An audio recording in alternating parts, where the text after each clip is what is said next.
Williamson talking about her book, which was published last fall. She did a show on every one of the lessons, and I caught lesson 20 and 21.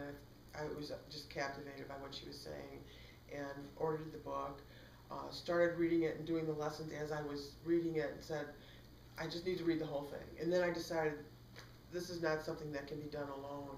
I want to make a group, or join a group, is what I thought. So I went on meetup.com and was looking for groups, and there's groups on the West Coast and groups on the East Coast and groups in Denver and Texas, but there's none in St. Louis. And I haven't put this on Meetup, which might be an idea, but so I started my own, and I am committed to work through the lessons thoroughly and repeatedly until I reach my goal. And one of the things I wanted to say about goals, they can be a lot of different ways, shapes and sizes. It could be a number of pounds, it could be a number of inches, it could be to fit into a certain dress or pair of jeans, or it could be you want to lose weight until your knees stop hurting, or something like that. So there's a lot of ways to have success in this weight loss journey that we're on.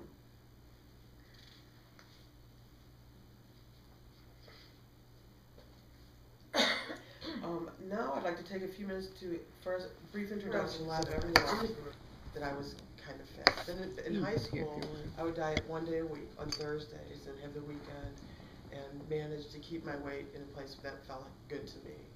When I got pregnant with my son at age 25, I went over 200 pounds.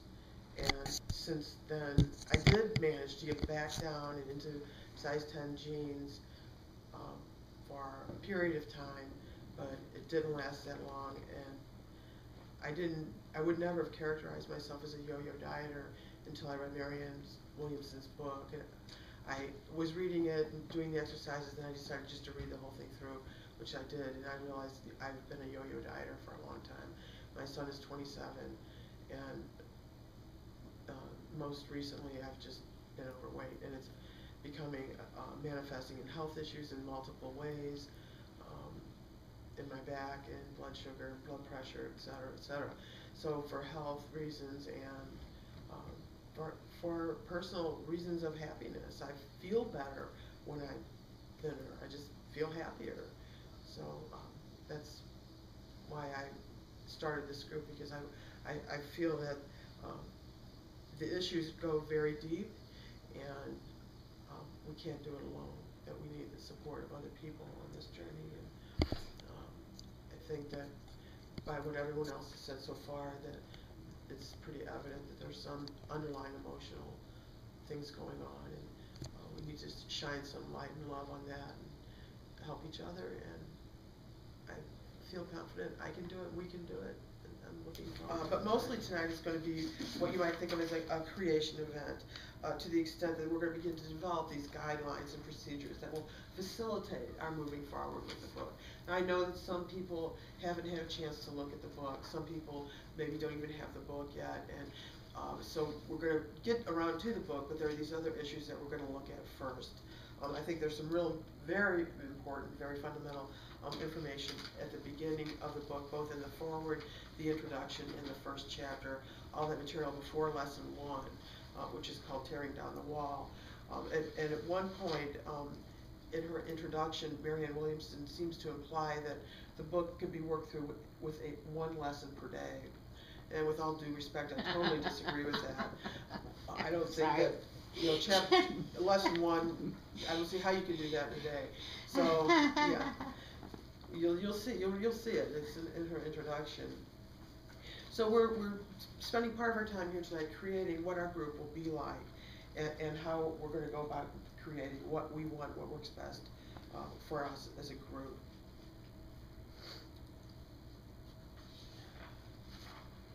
Do you want feedback on anything you just said? Sure, or you can write it in your notes to be turned in later, okay. Whatever you prefer. Do you have a piece of paper to write notes on? I do, but it wants to go with me. Laura, would you be able to was it something that you would be willing to have photocopied?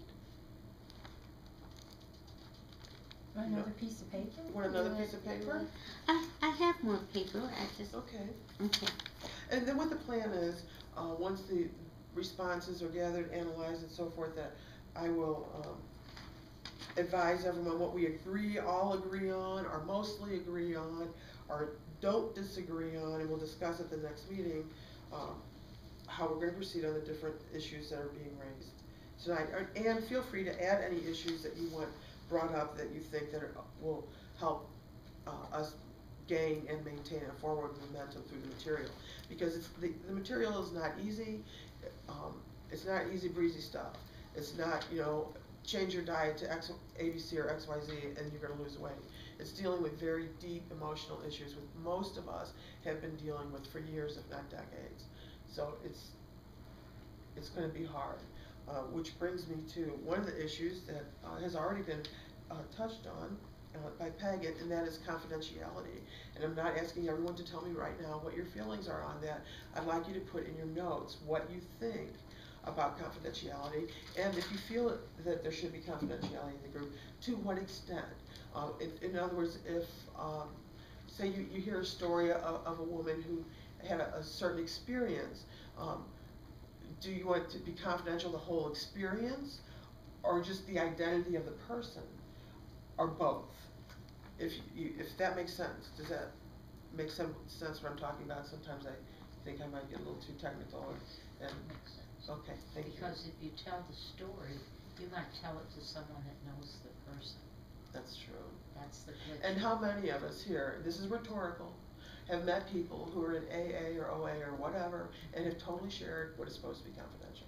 So to some extent, calling something confidential in a lay setting such as this, and even in a legal setting where it's required by law for attorneys, for example, isn't necessarily confidential just because you say so. So I would really like your feedback on that and what you think. And if you feel like you're not able to make it into the notes tonight, you should have my email address. Email me. Let me know what you think about these very important issues. And with dealing with such deep emotional issues, I think that that's a valid concern for anybody who's here and participating. And we certainly want to make everyone feel comfortable to participate at the deepest and fullest extent possible. It is my intention to follow the book rather closely, with our primary goal to dedicate ourselves to love. Before we make a commitment to lose weight, we make a commitment to love ourselves. It's going to be hard because for various reasons, but that's what I think is the primary thing. And anyone who's familiar with the Course in Miracles probably is familiar with the essence of that wonderful teaching, that is basically that all human action, words, comes from either a place of love or fear. And Marianne Williamson is a student of Course in Miracles. And she some of the things in the book also seem a little 12-steppy, if you will, not too much. Mainly the first step, that I'm powerless, and I understand that your objection to having that, admitting that. But I also invite you to consider the possibility there might be some truth there. I don't know. I don't have any answers. I'm just putting it out there for your consideration. So please let me know if you would find it useful to decide these various issues via email or over the phone or at the next meeting. And I invite you to consider that and give it some thoughtful consideration before you decide what you would prefer. The original plan is for the group to meet every other Thursday. That would make our next meeting September 1st. And the meetings will be from 7 to 9. I understand that there will be people wanting to stay afterwards and meet and greet and hang out and share and so forth. But the meeting time will be from 7 to 9. I want to stick as closely as possible to the time frame. Laura has graciously said that she doesn't mind if people want to stay after 9 to visit and whatnot. So she's been very kind that way. Part of what's going to be going on here is we are going to shine love on all our areas of fear in connection to our weight, and we're going to recognize our interconnectedness to each other and to all life in general. In other words, before you can dedicate yourself to losing weight, you dedicate yourself to loving yourself. Now, some people may find this confronting, and that issue's dealt with in the book, and we'll get to that. But any ideas you may have about that, or anything in particular that you want to address that way, please put that in on your notes and remarks to be turned in at the end of the night. I'd like to encourage everyone to arrive a few minutes early if possible, so that we can start on time. Everybody has busy lives. We all have lots and lots of things to do.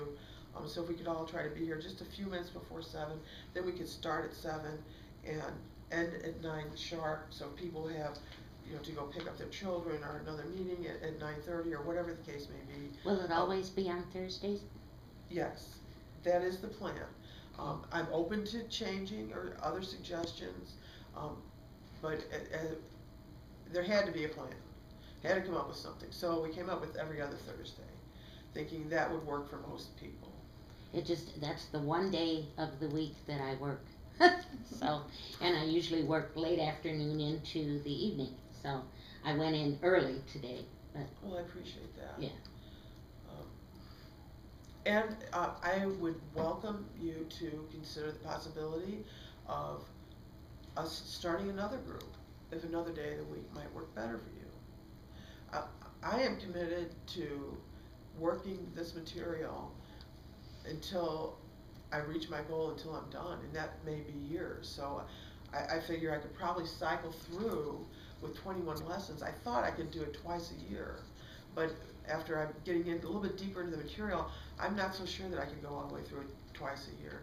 So, but I'm not opposed to starting another group. So that might be something that would work for you, and I certainly encourage you to put that in your notes. And here are my feelings on that, and thanks for bringing that up, Suze. It's a very good question. Whenever I've been in classes in the past and I have someone reading to me, it aggravates me to no end. I can read. Okay. I don't like being read to necessarily. I did take the book, and when we get to that, I have underlined, highlighted, and certain points I will bring directly up out of the book. Chapter 1, for instance, is called Tearing Down the Wall, and she lists 24 different emotions, and which may or may not apply to you in your case. And I'm going to pass around for people to look at while I talk about your question, Sue. An outline I made, an excerpt from the book, thinking that she doesn't give enough room in there to address fear, anger, stress. I mean, she gives you a line, for goodness sakes. It's going to take a couple lines for most of us. Oh, I thought that was just an example, because then she follows it up and says, write your journal. Right, she does encourage a journal, so that might be one way for you to do it. But what I've done is reproduce in a Word document the questions in dealing with each particular emotion, and perhaps you fill in the blank for stress or whatever it is. And I am a green person, so I didn't print out multiple copies. I have 2.